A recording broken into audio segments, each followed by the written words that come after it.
Salutations! Thank you for lending an ear to the Voice of the Times for Sunday, July 3, 2022. For today's editorial, Rappler should remain open despite offenses.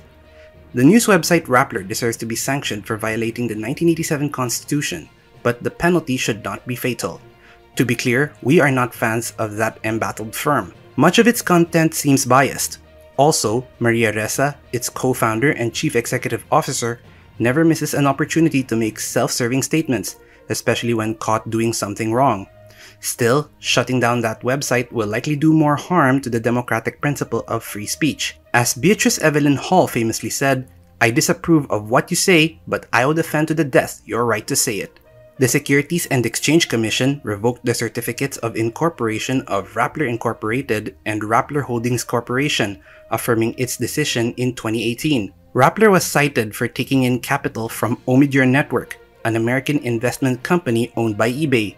That is unlawful because media companies in the Philippines have to be wholly owned by Filipinos.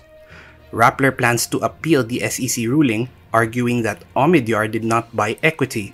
Instead, it held Philippine Depository Receipts or PDRs, which are fancy financial instruments that are essentially like a loan or an option.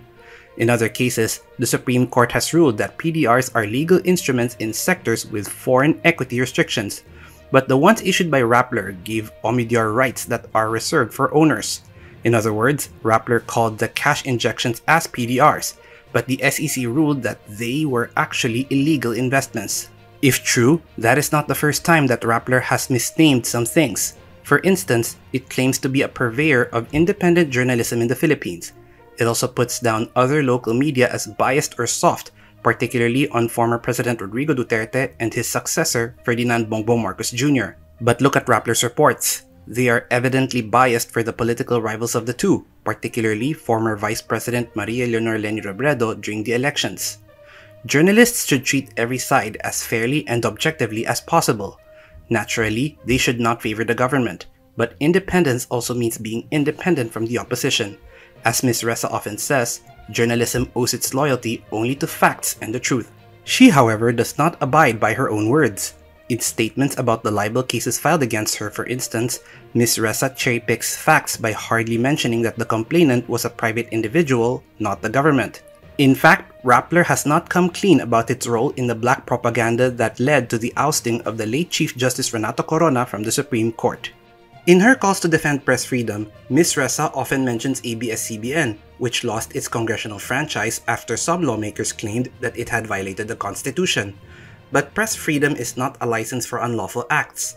Besides, it would be more fitting to blame ABS-CBN's owners and senior managers for failing their journalists and other employees by violating the Constitution and other laws regarding its franchise. Remember though that ABS-CBN only lost its franchise, not its corporate life. Its frequencies or airwaves belong to the people, and Congress, acting as their representative, regulates their use. Until now, the network continues to operate, although limited online and through partnerships with other media firms. For corporations, as it is for people, death is cruel and unusual punishment. Even those who disagree might concede that such penalty is reserved for heinous crimes. In that regard, the authorities should allow Rappler to exist. Since it has no franchise to revoke, penalties and fines will have to be sufficient. Granted, this editorial might be unpopular with many of our readers, but even if one thinks of Rappler as the worst, it has rights that cannot be ignored. Finally, the SEC and other authorities need not be overprotective of what people read or hear from any media outlet. Filipinos are more intelligent and discerning than what they are given credit for, even by Rappler. People are better judges of what is fit to read than the government. And that's the editorial for Sunday, July 3, 2022. For more news and information, get a copy of the Manila Times on print, subscribe to its digital edition, or log on to www.manilatimes.net. Follow us on Twitter, Facebook, or Instagram, and listen to the Voice of the Times. Our longest trusted English newspaper since 1898. Now available digitally. Computer. Order the Manila Times Digital Edition. Subscribed. Get the Manila Times Digital Edition for less than 2 pesos and 50 centavos per day when you sign up for 1 year. The Manila Times, news source of choice, trusted since 1898.